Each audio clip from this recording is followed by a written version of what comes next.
Hello दोस्तों, कैसे हैं आप सब। हमारी कहानियां देखने के लिए हमारे चैनल को सब्सक्राइब कीजिए और हाँ, बेल आइकॉन पर क्लिक करना मत भूलिएगा। दोपहर का समय था। चमेली की अभी आंख लगी ही थी कि दरवाजे पर उसे जोर जोर से दस्तक की आवाज सुनाई दी। इस समय कौन आया होगा? अभी तो सभी खेत में रहते हैं, कहीं फिर से वही तो नहीं है। उसने दरवाजा खोला। दरवाजे पर चमेली के जेठ जी आनंद सिंह खड़े थे। उसने जल्दी से पल्लू अपने सिर पर रखा और घर के अंदर जाने लगी तो आनंद सिंह ने उसे टोकते हुए कहा, बहुत देर कर दी दरवाजा खोलने में।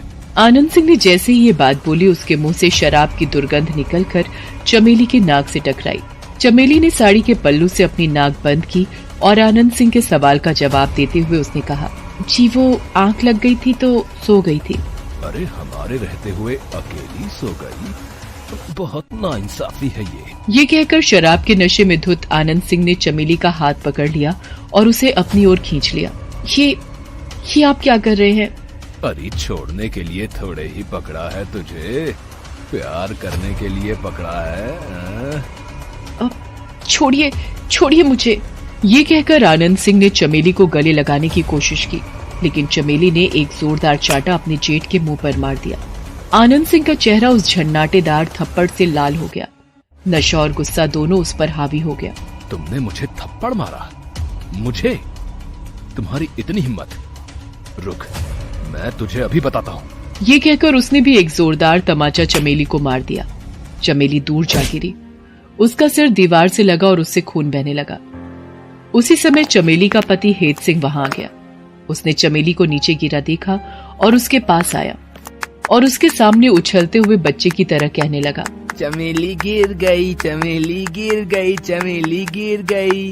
चमेली उसकी ओर देख ही रही थी कि आनंद सिंह उसके पास आया और हेत सिंह को भी जोरदार चाटा खींचकर मारा और कहा, अबे हट बे मंदबुद्धि, यहाँ से चल जा, खेतों में जा। आनंद सिंह के जोरदार चाटा मारने से हेत सिंह भी नीचे गिर पड़ा। उसके भी सिर में चोट लगी और खून बहने लगा। तब चमेली ने अपनी साड़ी का पल्लू फाड़ा और उसके सिर पर बांधने लगी। तुम बहुत अच्छी हो चमेली, बहुत ही अच्छी। ये सब लोग गंदे हैं, मुझे हमेशा मारते रहते हैं। उसकी बातों को सुनकर आनंद सिंह का पारा एक बार फिर से चढ़ गया। उसने एक बार फिर हेत सिंह का गिरेबान पकड़ लिया और उससे कहा, तेरे बहुत पर निकल आए बे। पिछली बार की हम भाइयों की मार भूल गया क्या तू? रुक, आज मोहन को आने दे, फिर हम दोनों भाई तुम्हें बताते हैं। ये कहकर आनंद सिंह ने फिर से हेत सिंह पर हाथ उठाने की कोशिश की, लेकिन इस बार चमेली ने उसका हाथ पकड़ लिया और कहा, जेठ जी, हर चीज की एक सीमा होती है, उस सीमा को मत तोड़िए। कोई आपका लिहाज कर रहा है, इसका मतलब ये नहीं कि आप उसके साथ कैसा भी व्यवहार करें। तू ज्यादा चबड़ मत कर और मुझे मत सिखा कि मुझे क्या करना है क्या नहीं। इस घर में मेरा राज चलता है। तुझे महीने भर नहीं हुआ इस घर में आए हुए, और एक तो तूने मुझ पर हाथ उठाया और दूसरा मुझे ज्ञान दे रही है। चमेली बहुत ही गरीब घर की लड़की थी। जब वो 8 साल की थी तभी उसके पिता की मृत्यु हो गई थी। उसकी माँ सुनीता देवी ने दूसरे के खेतों में काम कर किसी तरह उसे पाला था। चमेली 24 साल की हो गई थी, लेकिन पैसों के अभाव में उसकी शादी नहीं हो रही थी। चमेली की माँ इसी चिंता में घुली जा रही थी। क्या माँ, तुम भी ना? तुम्हें मेरी जरा भी फिक्र नहीं है। कितनी बार कहा मेरी शादी के बारे में सोच सोच कर अपनी तबीयत बार बार मत खराब किया करो। जब मेरी शादी होनी है तब हो जाएगी। कैसे होगी चमेली, कैसे? मेरे पास ना तो पैसे हैं और ना ही किसी ऐसे लड़के का पता जो बिना किसी दहेज के तुमसे शादी कर ले। लेकिन कुछ दिनों के बाद चमेली के दूर के मामा जब हेत सिंह का रिश्ता चमेली के लिए लेकर आए तो उसकी माँ सुनीता को अपने कानों पर विश्वास ही नहीं हुआ। अरे हाँ भाई हाँ, कितनी बार तुम्हें एक ही बात कहूँ सुनीता, लड़के वालों को एक भी पैसा नहीं चाहिए। वो बहुत ही अच्छे लोग हैं, बस उन्हें एक सुंदर सी घरेलू लड़की चाहिए। चमेली की शादी हेत सिंह से हो गई, लेकिन सुहाग रात के दिन ही उसे समझ आ गया कि उसका पति हेत सिंह मंदबुद्धि है। सुहाग रात के दिन की ही बात है। आधी रात के बाद उसका जेठ आनंद सिंह उसके कमरे में शराब के नशे में जबरदस्ती घुस आया था। जेठ जी, आप और यहाँ? देख चमेली, हेत सिंह है मंदबुद्धि।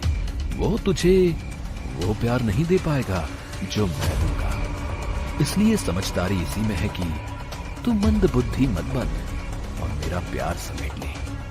और हाँ, मैं तुम्हें गारंटी देता हूँ इस घर में तुम्हें प्यार की कोई कमी नहीं होने दूंगा। ये कहकर आनंद सिंह ने उसे अपनी बाहों में भरने की कोशिश की, लेकिन चमेली ने आनंद सिंह को जोर का धक्का दिया और घर के बाहर भाग गई। पूरी रात वो घर के पीछे छिपी रही। सुबह पौ फटने पर घर के अंदर आई। उसके घर के अंदर आते ही मोहन सिंह और आनंद सिंह ने उसे रोक लिया। कहाँ थी तू रात भर? किसके साथ मुंह काला कर रही थी? ये आप क्या कह रहे हैं? अगर कुछ पूछना है तो अपने बड़े भाई से पूछिए कि मैं कहाँ थी और किसके कारण थी। इन्हें सब पता है। क्यों सेठ जी, बताइए ना आप इन्हें। कौन से? इस लड़की को 2 दिन घर आए हुए नहीं हुए कि ये हमारे बीच फूट करवाने लगी। इसकी लगाम अभी ही कसनी पड़ेगी। कल को ऐसा ना हो कि ये बात से बाहर हो जाए। भैया, आप सब कुछ मुझ पर छोड़ दीजिए। मुझे पता है कि ऐसी घोड़ी को कैसे लगाम लगाया जाता है। मैं तो चला खेत पर, अब तू देख ले कैसे लगाम लगानी है या लगाम छोड़नी है।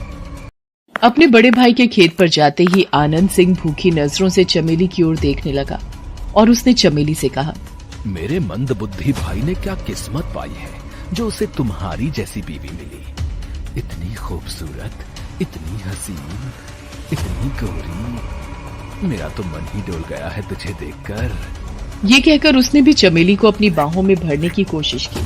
चमेली समझ गई कि क्यों इन दोनों भाइयों ने मिलकर अपने मंदबुद्धि भाई से उसकी शादी कर दी।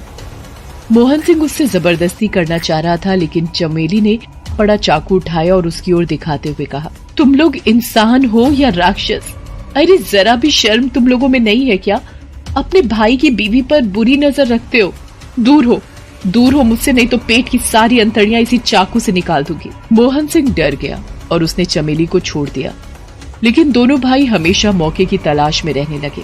आज भी उसी मौके को देखकर आनंद सिंह दोपहर में घर आ गया था, लेकिन बार बार की इन घटनाओं से चमेली भी आजिज आ गई थी।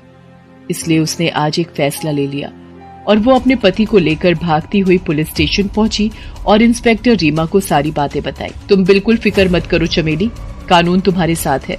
हम मोहन सिंह और आनंद सिंह को उसके किए की वो सजा देंगे कि वो पूरी जिंदगी नहीं भूल पाएंगे। इंस्पेक्टर रीमा चमेली को लेकर उसके घर पहुंची। मोहन सिंह शराब के नशे में अब भी वहीं पड़ा हुआ था। उसने जैसे ही चमेली को देखा, अरे कहाँ चली गई थी तू?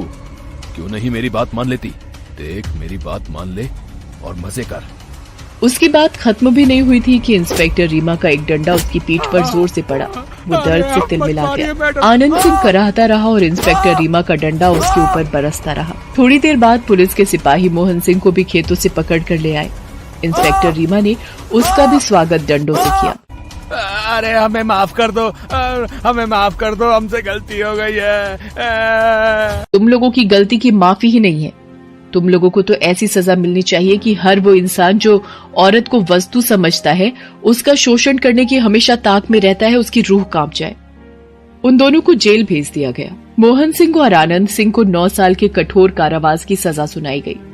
चमेली हेत सिंह के साथ ही रहती है। चमेली उसे कभी ये एहसास नहीं होने देती कि वो मंद बुद्धि है, उल्टा वो उसे बहुत प्यार करती है। हेलो दोस्तों, कैसे हैं आप सब? हमारी कहानियां देखने के लिए हमारे चैनल को सब्सक्राइब कीजिए और हाँ, बेल आइकॉन पर क्लिक करना मत भूलिएगा।